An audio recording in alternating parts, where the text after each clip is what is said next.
ሰላም ቤተሰብ እንዴት ናችሁ? በያላችሁበት ሰላማችሁ ብዝት ይበልልኝ። ብዙዎቻችሁ የሀይሚዬና የብሩኬ ጉዳይ አስጨንቋችኋል። ምንም የሚያስጨንቅ ነገር የለም። እነሱ መቼም አይለያዩም፣ አንድ ናቸው። ፍቅር በፍቅር ናቸው። ምንም አያሳስባችሁ ማለት ነው። ግን ጨሪቃዎችን የምታውቋቸው ታውቋቸዋላችሁ። እነሱ ለማስተማር የፈለጉት ነገር ደግሞ ለማስተላለፍ የፈለጉት ነገር ሲኖር እስከ ጥግ ድረስ ነው የሚሰሩት። ሆነው ነው የሚሰሩት። በጣም ከባባድ ሪስክ ወስደው ነው የሚሰሩት እና ግን በዚህ ነገር ውስጥ ደግሞ በጣም ብዙ ትምህርት አለው። እንትኑን ብቻ አትውሰዱ እናንተ የሆነ የሚነጋገሩትን ብቻ አትውሰዱ። ምናልባት እነሱ የሚናገሩት ነገር እኛ ጋር ሲደርስ ስለምንወዳቸው ሊከፋን ይችላል፣ ብዙ ነገሮች ሊሰማን ይችላል። ግን ደግሞ በጣም ብዙ ትምህርት አለው። ለምሳሌ እንዴት መሰላችሁ? ፍቅረኛችሁ ተደጋጋሚ ጥፋት ሲያጠፋ እየመከራችሁት አልስተካከል ቢላችሁ እናንተ ምን ታደርጋላችሁ? ብሩኬ አሁን እርሱን ነው የሚሰራው።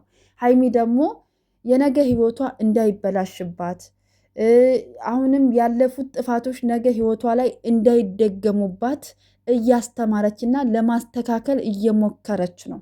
ብሩኬም ሲናገር ነበረ ነገሮችን ራሴ ለማስተካከል ፈልጌ ለሀይሚም ሳልናገር እንደገና ደግሞ እሷንም ላለማጨናነቅ አትረዳኝም ብዬ ስላሰብኩኝ በራሴ መንገድ ነገሮችን ለማስተካከል ፈልጌ ነበረ። እንደሱ ማድረጌ ደግሞ አሁን ላይ ዋጋ እያስከፈለው ነው። ገባችሁ አይደለ? ፍቅረኛ ከሆናችሁ ባልና ሚስት ከሆናችሁ ከሚስታችሁ ወይም ደግሞ ከባላችሁ ተለይታችሁ በራሳችሁ መንገድ የምታደርጉት ነገር ሊኖር አይችልም።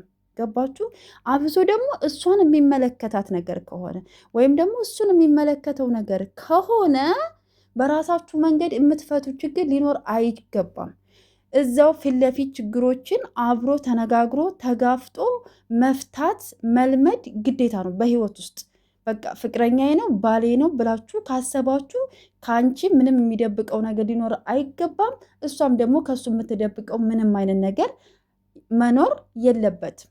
መደባበቅ ካለ በራሴ መንገድ አስተካክላለሁ፣ በራሴ መንገድ እወስናለሁ የሚባል ነገር ካለ ነገ ህይወታችሁ አደጋ ውስጥ ነው የሚገባው። እህቶች ግን አስተውሉ። እውነቴን ነው የምላችሁ፣ አብሶ በስደት ዓለም ውስጥ ያለን እህቶች ማለት ነው። ፍቅረኛ ያለን ባል ያለን እህቶች አለን አደለ? የሆነ ማንግባባበት ነገር አለ አደለ? ፍቅረኛችሁን ብሎክ አድርጋችሁ ታታውቁ ማለት አትግባቡ ብላችሁ አልሰማችሁ ብሎ አላዳመጣችሁ ብሎ አደለ? ሁሉም ነገር በራሱ መንገድ እየሄደ ካስቸገራችሁ ምን ካንተ ጋር አጨቃጨቀኝ ብላችሁ ብሎክ አድርጋችሁ ታታውቁም? እሱ ጠይቋችሁ ለምኗችሁ በቃ ይቅርታ ብሏችሁ አያውቅም። ስለዚህ ሀይሚ ጋ ሲሆን ወይም ደግሞ ብሩኬ ጋ ሲሆን ለመፍረድ አትቸኩሉም። ህይወታችሁ ውስጥ አንኳኩቶ ቢመጣ እናንተ ከነሱ ብሳችሁ ነው የምትገኙት። ሁላችንም ህይወታችን ውስጥ እንደዚህ አይነት ነገር ቢፈጠር ከነሱ በላይ ነው የሚብስብን። ስለዚህ የነገ ህይወታችሁ ከሚበላሽባችሁ በግድለሽነት ከምታልፉት ፍቅረኛችሁን ላለማጣት ብላችሁ ሁሉንም ነገር እሺ ይቅርታ ተቀብያለሁ እያላችሁ ከማለፍ ይልቅንስ ህይወታችሁ ነገ ከሚበጠበጥና አደጋ ውስጥ ከሚገባ ዛሬ ካሁኑ ነገሮችን እያስተካከለ እንዲሄድ እሷም ጥፋት ካለባት እንድታስተካክል እያስተማራት እሱም ጥፋት ካለበት እያስተማረችው እያስተካከለችው የነገ ህይወታችሁ የተስተካከለ እንዲሆን ማድረግ አሁኑኑ ነው የምትጀምሩት እንጂ አንድን ሰው ላለማጣት ብላችሁ እሺ እሺ የሚባል ነገር የለም። ህይወት ላይ እንደዚ አይነት ነገር አይሰራም። ገባችሁ አይደለ? እሱን ነገር ማስተዋል አለባችሁ። ሲቀጥል ደግሞ ሀይሚዬ በምትናገረው ነገር ቃሉ ኃይል አለው አይደለ? በጣም ይከብዳል አይደለ? ከዛ ደግሞ ብሩክ የሆነ ነገር ሲናገር ደግሞ ኃይል አለው አይደለ?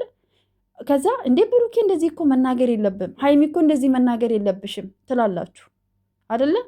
ሁሉም ስሜት አለው በነገራችን ላይ ይህም ማወቅ አለባችሁ።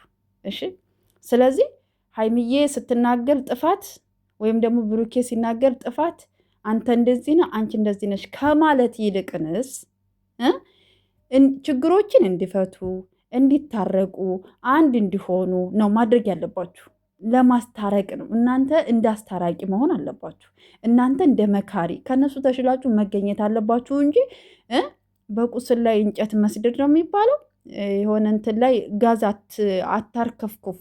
እሺ ሀይሚዬ እንደዚህ ብሩኬ እንደዚህ እያላችሁ እስቲ ዛሬ የብሩኬን ውሳኔ ታውቁታላችሁ። በጣም ከባድ ውሳኔ ነው ዛሬ ብሩኬ የሚወስነው። ዛሬ ደግሞ ብሩኬ ላይ ደግሞ እሪ ትላላችሁ። ከዛ ደግሞ አንዱን ከፍ አንዱን ዝቅ ማድረግ የእናንተ ልማዳችሁ ነው። አንዳንድ ሰዎች ማለት ነው እየገባችሁ ገብቷችኋል። ምንም እነሱን ሳይሆን የእነሱን መለያየት የምትፈልጉ ሰዎች አላችሁ። አንዳንድ ሰዎች እናንተ ደግሞ አይሳካላችሁም። ገባችሁ? መማር ካለባችሁ ዝም ብላችሁ ተማሩ። እሺ። ቀብራራውም ቀብረር እንዳለ ነው የሚኖረው። ቀብራሪትም ቀብረር እንዳለች ነው የምትኖረው። ማንንም አይሰሙም። ብትዘቀዝቋቸው፣ ብትሰድቧቸው እነሱ ላመኑበት ነገር ወደ ኋላ አይደሉም። እስከ ጥግ ድረስ ነው የሚሄዱት። ምንም ማንንም አይሰሙም ነው የምላችሁ። ማንንም አይሰሙም። ታውቋቸዋላችሁ። እህት ወንድም ነን የሚበሏችሁ፣ ጓደኛሞች ነን የሚበሏችሁ፣ ምንም የሚበሏችሁ እነሱ ስለሚተዋወቁ ችግር የለውም። ስለዚህ አትፍረዱ። እናንተም ኃጢአት ውስጥ አትግቡ። እና ሀይሚዬም ደግሞ የኔ ቆንጆ ተረጋጊ። ብሩኬም ደግሞ ታገስ። ለፍቅር ዋጋ ክፈል። ማስተካከል ያለብህን ነገር አስተካክል ወንድሜ። እህትየዋም ደግሞ ተረጋጊ፣ አትናደጅብን። የኔ ቆንጆ አስተማሪዋ እያስተማረች ነው እንግዲህ ህይወታችሁን በደንብ አድርጋችሁ እንድትኖሩ እያስተላለፈች ነው። እንግዲህ ለገባው ገብቶታል። እንግዲህ ግድ የሌለው ሰው ደግሞ ምንም ላይመስለው ይችላል። ግን ለህይወቱ ግድ ያለው ሰው ግን ብዙ ነገር ይማርበታል ብዬ አስባለሁ። ለማንኛውም የመቻቹ ጨሪቃዎችዬ፣ እነሱ መቼም አይለያዩም። እሺ ፋበሉ